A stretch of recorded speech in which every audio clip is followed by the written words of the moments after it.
No abbreviations whatsoever? Okay, no problem. Recently, my quality assurance has handed down a new policy that we are not to use any abbreviations in our call notes whatsoever. Shorthand is not permitted. I work in a call center taking information for admissions of new medical clients. So the people reading my charts notes will be medical professionals. The only abbreviations used are those commonly known in the practice, such as IOP, intensive outpatient, ASAP, who doesn't know this, etc. Come on now. So I have adopted their rule to the letter. I wrote every single thing out that would typically be abbreviated. Sometimes the notes require that times be recorded. Example, I set the callback expectation for by 10 a.m. In my most recent scoring I was marked off for using spelling errors in notes. When I requested a review of my score, my supervisor advised me that writing anti-meridium was what caused me to lose points. I kindly cited the new rule that requires no abbreviations be used. My supervisor stated that he had never heard the term anti-meridium before. I explained what it meant. Being the long form of the term AM, my score was amended to reflect no error was made. My supervisor stated that he had never heard the term anti-meridium before. I've never heard of it therefore, so it's a mistake when you use it correctly. This irks me so much because it sounds so familiar.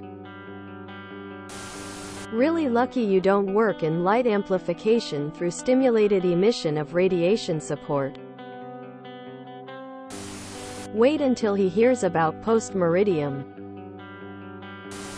I'm curious. If your supervisor had never heard the term anti-meridium before, why did he think it was misspelled? If you're gonna make a rule, ya gotta be smart enough to live with it. GG, WP.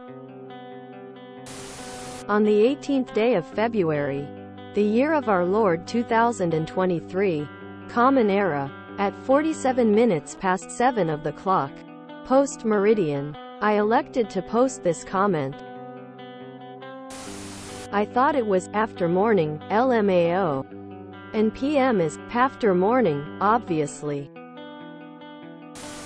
As a nurse who charts in shorthand that would be nonsensical to a layman, this post made me cringe. I hope you can single-handedly change this policy because it goes against the streamlined system most medical systems rely on, whether you're on the medical or administrative side. My supervisor stated that he had never heard the term anti-meridium before. I remember an English teacher trying to ding me for something similar. Inexorable may be archaic, but I was not to be swayed in the absolute belief of its existence. If I'd been older, I'd have recommended her approach a dictionary. Laugh out loud. You could add "of the clock" in between the number and the anti or post-meridium for extra petty points. Check if the software you're using can automatically replace the abbreviations into full words. I think Word can do this. The heck? Is your QA team a part of the League of Villainous Evildoers maniacally united for frightening investments in naughtiness?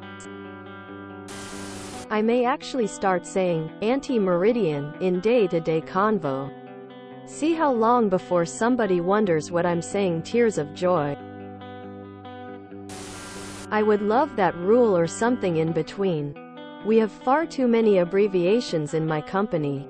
However, it does not beat the Danish railways where my husband got a book, circa 2 centimeter thick, with abbreviations. You could date an abbreviation on the number of letters.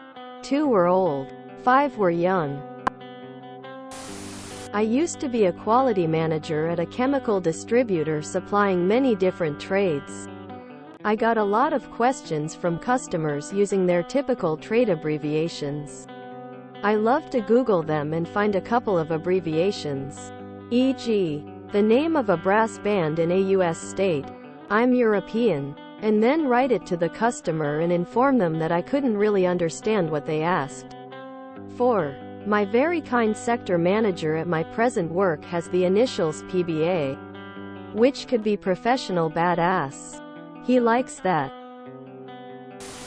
Oh, JFC. Sorry, Jesus fucking Christ. I got an essay marked down in university where I was describing the purpose of the ellipsis in writing, with the comment the word is ellipse. I was waiting for him at his office the next morning with a dictionary. I agree with the sentiment and would like to point out IOP is intraocular pressure. Also, I have never heard of intensive outpatient. This sounds like an American thing. If you enjoyed this video, please check out our playlists full of similar content. Epic Ericast is like doom scrolling for your ears. Please like, share, and subscribe.